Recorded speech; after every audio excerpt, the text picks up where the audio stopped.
Hello everyone. Well, you knew it was coming, and here it is. My take on F1 22. Okay, so anyone that watched my video, I think it was last year now, about how worried I was the fact that EA had taken over Codemasters, well, hopefully those couple of thousand people that watched that video will have taken my advice to heart and didn't buy F1 22, because at the moment this game seems to be an absolute bloody disaster. Now, Araver tweeted out today about how he feels that the car in my team is just absolutely atrocious, and the replies read like it's like a telephone directory. It really is. There's just hundreds and hundreds of complaints about this game. It's just absolutely ridiculous. And apparently EA have actually given up now on responding to criticism about this game, and anyone who does merely gets directed to the forum now and told to leave their comments there, where they will be looked at, which we all know is a complete load of balls, because that means that they can just direct people to a forum and then they can just not bother to actually have a look and see what the problems are with this game. No, we'll just leave it to the work experience lad, and in the morning he can go through it on his phone and see exactly what all these complaints are. So he'll be scrolling through his phone early in the morning going, ignore, ignore, ignore, ignore, ignore. Oh, Tiamat Marduk. Ignore, ignore, ignore, ignore, ignore. Oh, Araver.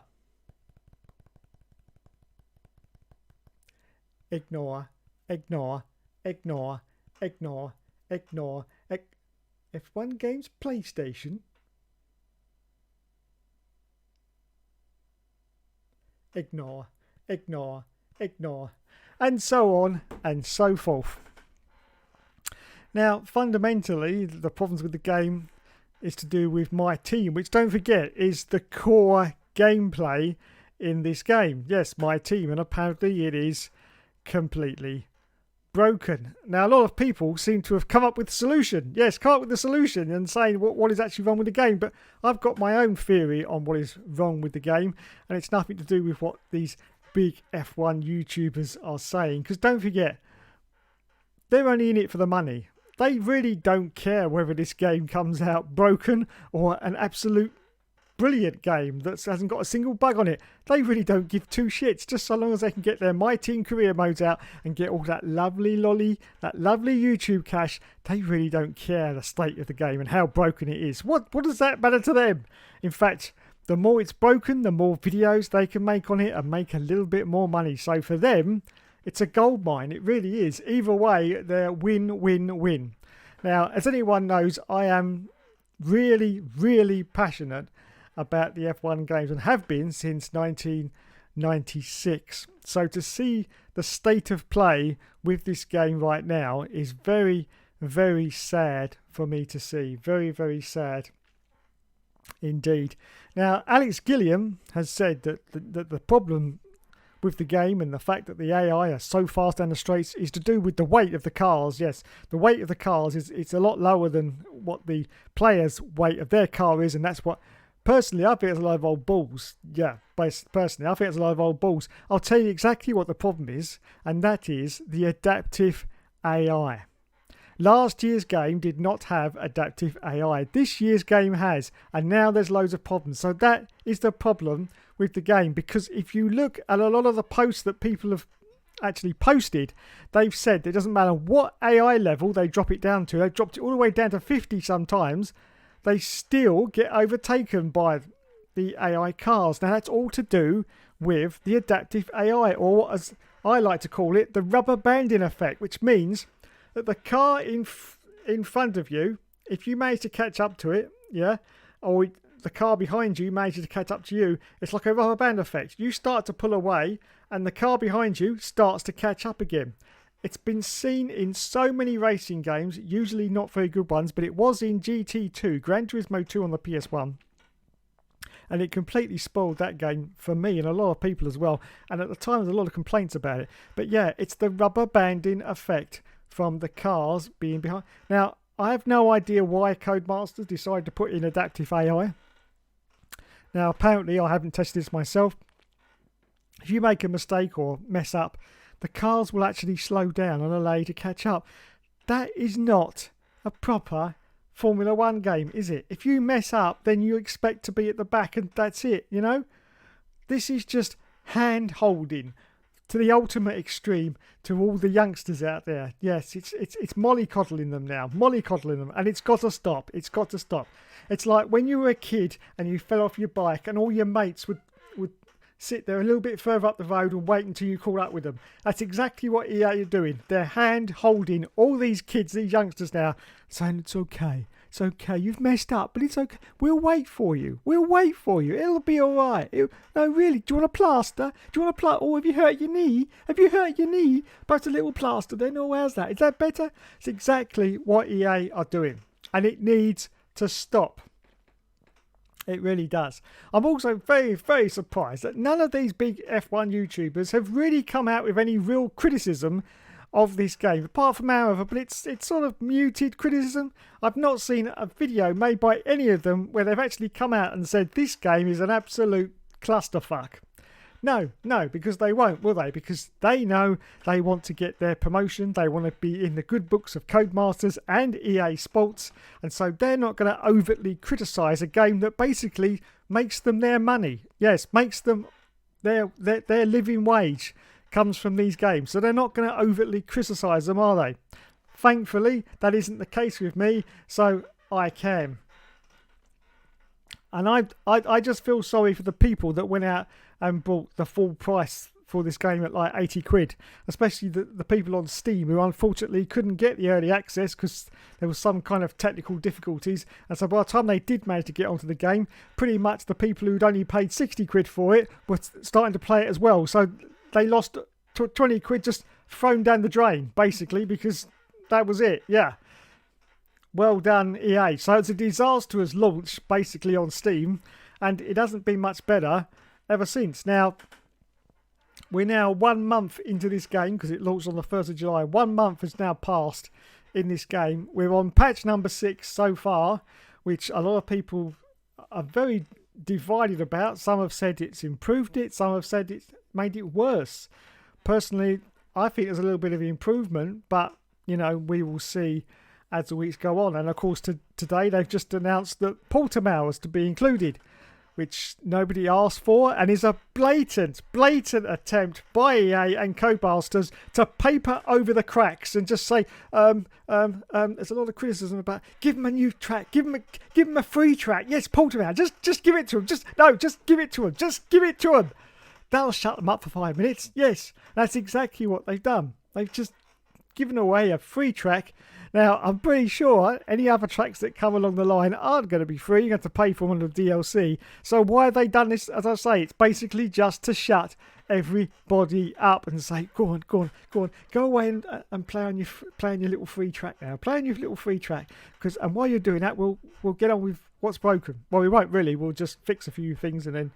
But it's just ridiculous. And time again, every single year, this happens. And apparently the bugs that got fixed in last year's game have transferred over to this year's game. I mean, do they even bother? Transferring? Do they just copy-paste last year's game from the start and then copy it over and then do the improvements afterwards? I'm at a loss now to know how they even go about making these games. I'm just completely lost. I really am.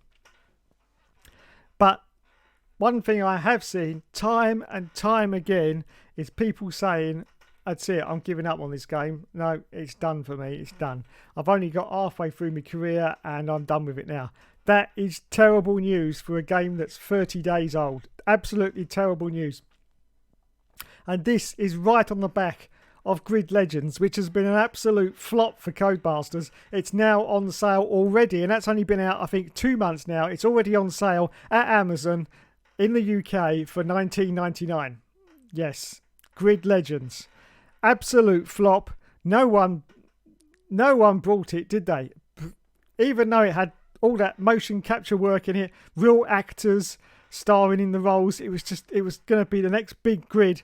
and it's been a complete disaster. And Formula One, unfortunately, has now got onto this bandwagon and is also a complete disaster. And I fear that on the 25th of August, when the new manager game comes out, that this game is going to be kicked so far to the curb, it's not going to be even funny. It's not going to be even funny. I haven't even started to do anything on this game whatsoever. Absolutely nothing. No career modes, no my teams or anything like that, because there's no way I'm going to start getting halfway through if they're going to keep changing things. I mean, they've already made a handling change, so what else could they change? It's just be a nightmare to do as a content creator. And as a content creator that could do a series that's going to last a year, I don't want to start it and have to restart it again if they, a little bit further down the line, are going to have to sort out some of these issues. But it's just a complete cluster.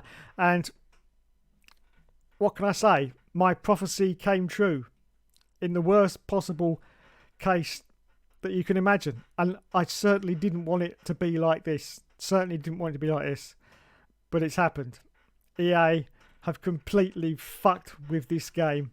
Codemasters must be really, really worried. I do feel sorry for Codemasters because it's not really their fault. EA are the ones that are holding the purse strings now, so they're rushing to get things done. This game obviously was pretty much nowhere near finished by the time it was released on the 1st of July. It should have had about another 3 or 4 months before it should have been released, but it has been. And now under the EA paymasters, they must be getting worried. And this is just what has happened all the way through with EA. They take over studios and they completely ruin them. And already they've started on F1. F1 is just a disaster right now. It really is an absolute disaster. And I'm very, very sad. Very, very sad, because I say I'm very, very passionate about these games going all the way back. Well, when I first started racing games, which was 1983, in fact, yes, on the Spectrum, back in those days. Yes, it was just 2 blocks on a screen and that was it. But that's where my excitement started, and it's gone on from there. But to reach these levels of badness now is just ridiculous, and it is completely unacceptable. Even more so in the times we're living at the moment, in these very uncertain times when money is a very precious commodity. You do not want to waste it whatsoever, and I'm pretty sure a lot of people have felt that they've wasted their money on this game. Now, hopefully, Codemasters will fix most of the problems. They usually do. It takes them a very long time, though. Very long time. As I say, I fear when the Motorsport Manager game comes out that this game's just going to be kicked off to the side. And that'll be even sadder, because we don't need this thing happening in Formula One. You know, the game's being really... I mean, this F1 2021 wasn't that great, to be honest, but it was still better than this, but it wasn't that great, and the handling wasn't very good. There was some fundamental flaws that they put in the handling in last year's game. I was surprised that they managed to actually have so many fuck-ups with that game, but they did, and now they're doing it again. Now, what is there in the F1 22 that can really entice you? Well, there's nothing. My team is broken, so that's no good. You've got the driver career mode, but you know that's been pushed so far off to the side. It's like a little side quest now in Formula One, the driver career, even though that's the only sort of career mode that I do is the driver careers. So what have you got left? Multiplayer. That's all. And I can't really relate to how good the multiplayer is. I haven't even really raced against anyone yet. So we will find out how good the multiplayer is. But basically, you paid 80 quid to play multiplayer because there's nothing else to play. There's nothing else in the game that you can currently play right now. That's unacceptable. It's unacceptable from EA, and it's unacceptable from Codemasters. And they can't keep doing this every single year. They can't keep bringing out a half-finished product and then just papering over the cracks, bringing it to an acceptable level, but really not that great. Not that great. You know, there's still bugs in some of the older F1 games that they never fixed. Yeah, there's a massive bug in F1 2015 that's never been fixed. It's a tyre issue bug, and they never fixed it because they'd reached that point of developing it and putting patches in that they've given up. And that's what happens with it every year. It gets to a certain level where it's kind of playable, but it's never 100% fixed because they haven't got time. They've got to move on to the next game. And this is what's just going to happen every year now. They're just going to keep churning out and churning out. But eventually, although I'm pretty sure it's going to happen this year, the public are now going to wake up and say, what the hell is going on? Fundamental changes need to happen with the F1 game. If that means that we do not have an F1 game for 1 year, then so be it. So be it. I'd rather have a finished product in 2 years' time than this mess that they keep releasing every single year. Every single year. Just make the product and then build from that product. That's the problem with what they're doing every year. They're rebuilding the whole thing every year. They need to have a base and a foundation that will take them through the next 5 or 6 games. That's what they need to do, but they're not doing that, and that's where all the problems are coming from. And EA, I know you're not listening because you don't even listen to your forums, but I will send a personal message. Please sort this out. And if you are by any chance watching this, leave me a comment in the comments. Get back to me. Give me some input about why these problems have occurred and what you're going to do about fixing them. And please, please listen to the people who give you the money for these games. Don't dismiss us off to one side, and don't keep listening to all the big F1 YouTubers. Okay? Because they're only in it for themselves. They're not in it for the games. They don't give two shits about these games. They really don't give two shits. It's a business. It's the way that they make money. They do not care about these F1 games. And you, as a company, shouldn't pander to them either. Just because they've got a large following and they get lots of subscribers and they can give you exposure. This is the wrong kind of exposure that you need. Because as soon as things go wrong, which is what is happening right now, the exposure is just magnified, completely magnified, and then you're up the creek without a paddle. So EA, please sort it out, because this is just desperate times for Formula One right now. A series that I am very passionate about, but at the moment, I just can't continue to support these games when I know there's people out there that have spent their hard-earned money and are going to be disappointed because there's so many bugs and glitches. So please, EA, sort it out. Thanks so much for watching, everyone. I'll catch you in the next video.